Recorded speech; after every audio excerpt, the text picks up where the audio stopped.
They say on that night on which he was born, that when that evil man saw the light, his palms were full of freshly shed blood. This is how historian Ibn Arab Shah introduces Timur Lenk, also known as Tamerlane in the West, in his eponymous book, Life of Timur. He was a contemporary of his, and lived through his invasion of Syria, before moving to Samarkand, the capital of the Timurid Empire. He is one of the greatest conquerors of all time, sitting next to names like Ghengis Khan, Augustus Caesar, and Napoleon.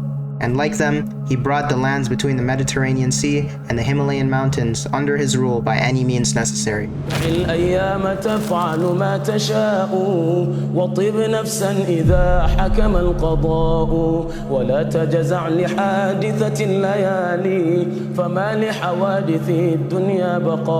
أعوذ بالله من الشيطان الرجيم بسم الله الرحمن الرحيم الحمد لله والصلاة والسلام على رسول الله.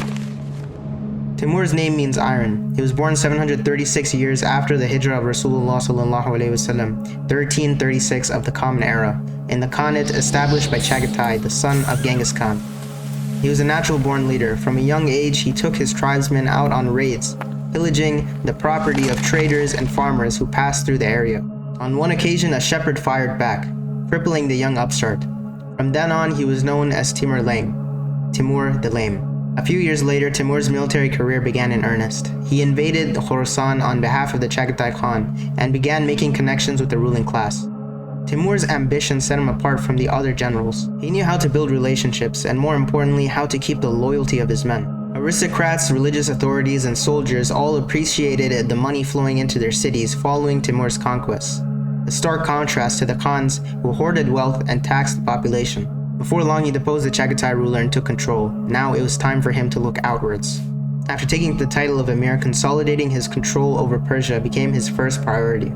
It was in these early conquests that Timur honed his strategies. Once Timur's army reached the city, slaughter ensued. The loot was distributed, with a portion of it being sent back to the capital.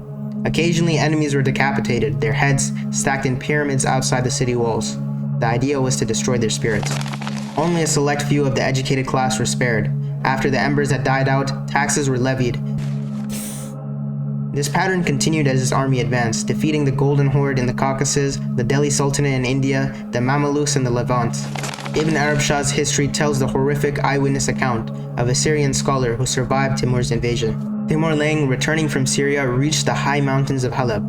He did not enter, but ordered those who held it for him to lay waste and burn the city.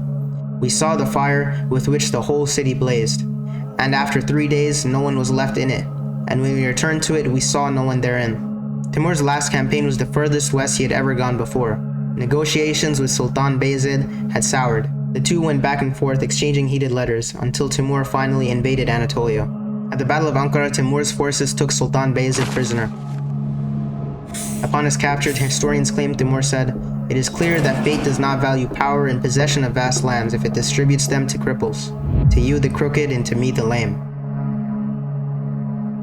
A hadith reported by Sahal ibn Sa'ad as-Sa'adi radiyallahu anhu reported that Rasulullah sallallahu alaihi wasallam said the following: "Were this world worth a wing of a mosquito in the sight of Allah, He would not have given the disbeliever a drink of water thereof."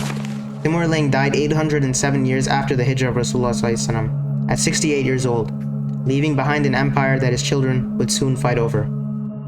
Jazakumullahu khairan for making it to the end of the video. If you enjoyed it, please give it a like and subscribe. As for the next Guess who is the next Guess Who gonna be? Well, I'll give you a hint. The next person is going to be a hadith scholar from the 2nd century after Hijrah. He was also well known for fighting in Ribat. You can expect the next episode to be coming out next month, inshallah. Until then, take care. Assalamu alaikum wa rahmatullahi wa barakatuh.